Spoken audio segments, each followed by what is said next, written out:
ሰላም አድማጭ ተመልካቾቻችን እንዲሁም ደግሞ የጻምሮ የሀገር በቀል ሕክምና ዩቲዩብ ቻናል ተከታታዮቻችን ከዚህ በፊት የጀመርነውን በመጽሐፍ ቅዱስ ውስጥ ያሉ መድኃኒታማ እጽዋትን ለአድማጭ ተመልካቾቻችን የሕክምና አሰጣጥ ሂደታቸውን በተመለከተ ማብራራት ጀምረናል። ዛሬ ሶስተኛ ክፍል ነው የምናቀርብላችሁ። በዛሬው ዕለት ስለ ከርቤ ይዘን ወደ እናንተ መጥተናል። ተከታተሉ። እንግዲህ ከርቤ በአማርኛ ከርቤ እንለዋለን፣ በእንግሊዘኛ ሚራህ ተብሎ ይጠራል። ሳይንሳዊ ስያሜው ኮሚፎራ ሚራህ በመባል ይጠራል። እንግዲህ መገኛ ቦታው በምስራቅ አፍሪካ በብዛት በተለይም በኢትዮጵያ፣ በሶማሌ፣ በኤርትራ እንዲሁም በአረብ ባህረ ሰላጤ የመን አካባቢ በብዛት በቅሎ ይገኛል። እንግዲህ ከርቤ በመጽሐፍ ቅዱስ ውስጥ እጅግ ውድና ትልቅ ቦታ የሚሰጠው የፈውስ ምልክት ነው። በመጽሐፍ ቅዱስ ዘመን የነበሩ ሰዎች ከርቤ ለተለያዩ ሕክምና እና መንፈሳዊ አገልግሎቶች ይጠቀሙበት ነበር። እንግዲህ ከርቤ በመጽሐፍ ቅዱስ ውስጥ ያለውን ሕክምናና የፈውስ ሚና በሚከተለው መልኩ ማየት እንችላለን። እንግዲህ ከርቤ ቁስልን ለማከም እና ለማደንዘዝ በመጽሐፍ ቅዱስ ውስጥ ተጠቅሶ እናገኘዋለን። በጥንት ዘመን ከርቤ ቁስል እንዳይመረቅዝና ቶሎ እንዲድን የሚያደርግ አንቲሴፕቲክ ውህድ ወይም ንጥረ ነገር እንዳለው የታወቀ ነው።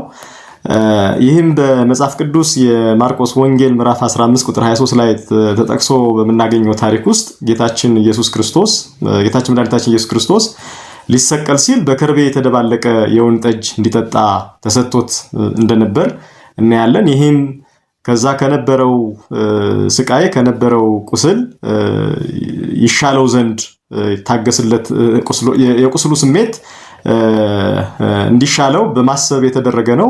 ምንም እንኳ እነዚህን ነገሮች ጌታችን መድኃኒታችን ኢየሱስ ክርስቶስ በወቅቱ ባይወስደን በዘመኑ የነበሩ ሰዎች ለህመም ማስታገሻነት አቅርበው እንደነበረ የመጽሐፍ ቅዱስ ታሪክ ላይ ተጠቅሶ እናገኘዋለን ማለት ነው። ሌላው ለቆዳ ጤና እና ለውበት አጠባበቅ እጅግ በጣም በብዛት ተጠቅሞበት እንደነበር እናያለን። በመጽሐፍ ቅዱስ ውስጥ ከርቤ ለቆዳ እንክብካቤ በስፋት ጥቅም ላይ ይውል እንደነበረ በተለይ መጽሐፈ አስቴር ምዕራፍ 1 ጀምረን እስከ ምዕራፍ 2 እስከ 12 ድረስ ያለውን ታሪክ ስናነብ ንጉስ አርጤክስ በዘመኑ በተለይ ንጉስ ባለሟሎችን ጠርቶ ግብዣ ባደረገ ጊዜ ልክ በግብዣው ሰዓት የንግስቲቱን አስጢን የንግስና ልብሷን ለብሳ ወደሱ እንድትመጣ ባዘዘ ጊዜ የንጉሱን ቃል አቃላ አልቀርብም በማለቷ እጅግ በጣም ተናዶ እንደነበር ከታሪኩ መረዳት እንችላለን።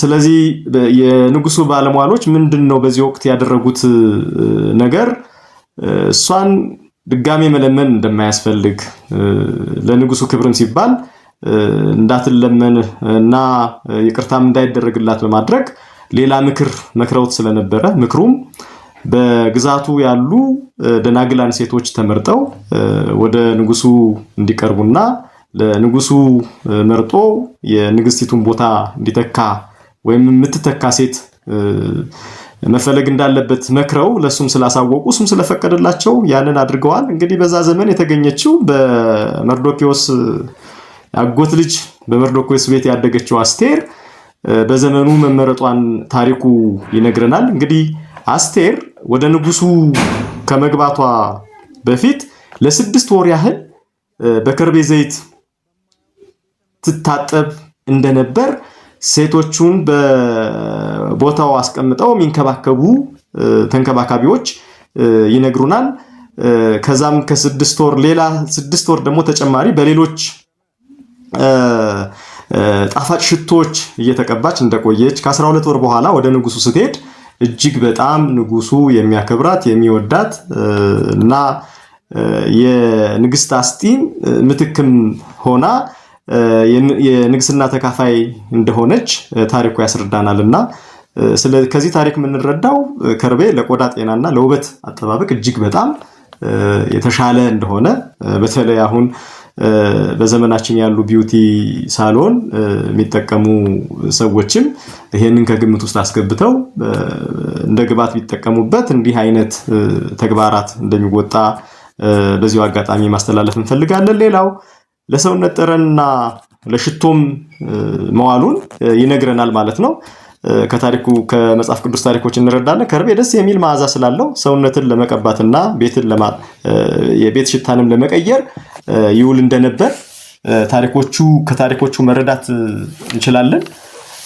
በመዝሙረ ዳዊት ላይ ልብሱ ሁሉ ከከርቤና ከአልባስጥሮስ የተሰራ ነው ይላልና መዝሙረ ዳዊት ምዕራፍ 48 ቁጥር 8 ላይ ታሪኩን ማግኘት እንችላለን። ሌላው እንግዲህ አስከሬን እንዳይበሰብስ ለመጠበቅም አገልግሎት ይውል እንደነበር ከመጽሐፍ ቅዱሱ መረዳት እንችላለን።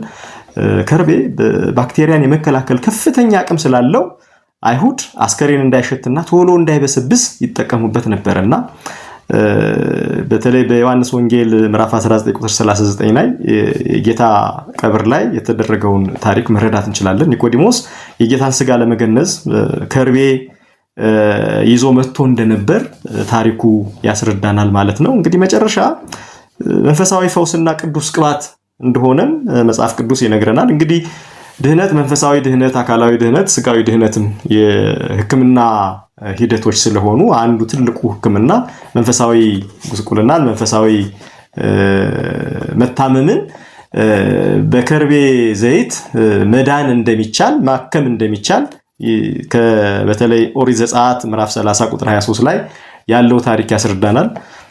ከርቤ እግዚአብሔር ሙሴን ካዘዘው የቅዱስ ቅባት ውህዶች መካከል ዋነኛው እንደሆነ እነዚህም ውህዶች ከርቤ አንደኛው ሆኖ ቀረፋ፣ ጠጀሳር፣ ሰቅል እና የወይራ ዘይቶች በራሱን የቻለ የዝግጅት ሂደቶችን አልፈው የመንፈሳዊ ፈውስን ሊሰጥ የሚችል ዘይት መዘጋጀት እንደሚችል ለዛ ዘይት ዝግጅት ከርቤ እንደ ግብዓት አገልግሎ እንደነበረም እናያለን። በጣም ነው ግርም የሚላችሁ አድማጭ ተመልካቾቻችን። በተለይ ኦሪት ዘጸአት ምዕራፍ 30 ቁጥር 23 ላይ እንዴት በኢንፊውዥን በዘመናዊ በሳይንሱ ኢንፊውዥን እንለዋለን፣ በኢንፊውዥን መንገድ እንዲህ አይነት የከበረ ዘይት ማግኘት እንደሚቻል ያሳየናል። ሁሉንም ፕሮፖርሽን እስከነ ሬሾ ድረስ ነው ተገልጾ የምናየው። በጣም የሚገርም ነው።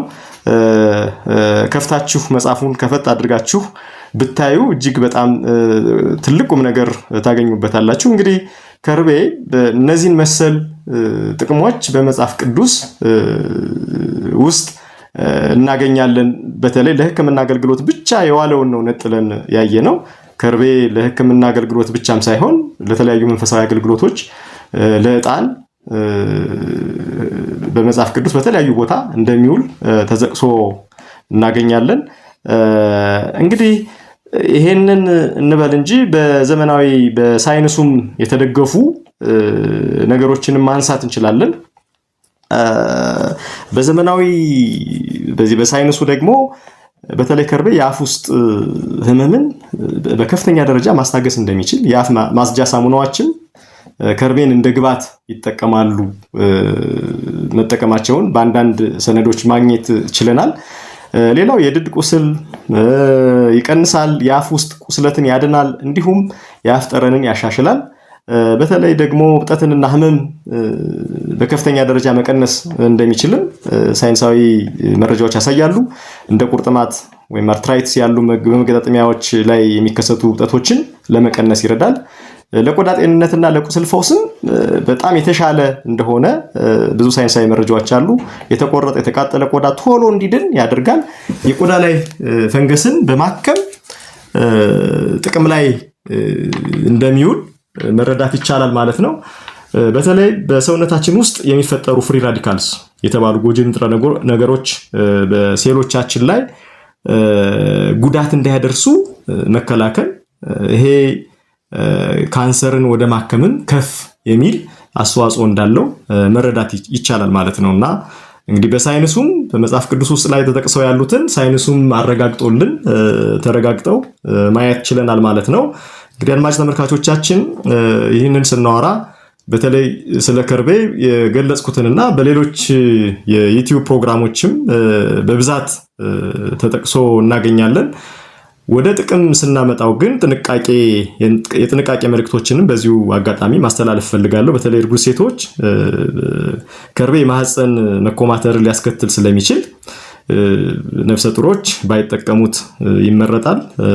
ለቆዳ አጠቃቀም ላይም በቀጥታ ቆዳ ላይ ከመቀባት ከሌሎች ዘይቶች ጋር ቀላቅሎ መጠቀም የተሻለ ለውጥ እንዳለውም የጥንቃቄ መልእክታችን ውስጥ ተካቷል።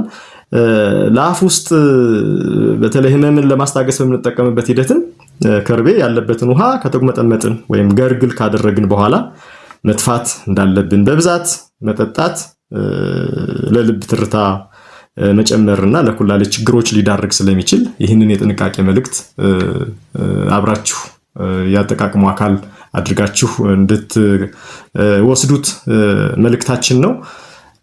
እንግዲህ እስካሁን ያየናቸውን ያስተላለፍናቸውን ያዳመጣችሁ ይመስለናል። ይህ መልእክት ለተለያዩ የማህበረሰብ ክፍሎች እንዲደርስ እጅግ በጣም ጠቃሚ ነው ብላችሁ ካመናችሁ ላይክ ሼር እንድታረጉ፣ ሰብስክራይብ እንድታረጉ በዚሁ አጋጣሚ መልእክቶቻችንን እናስተላልፋለን። ስላዳመጣችሁ እናመሰግናለን።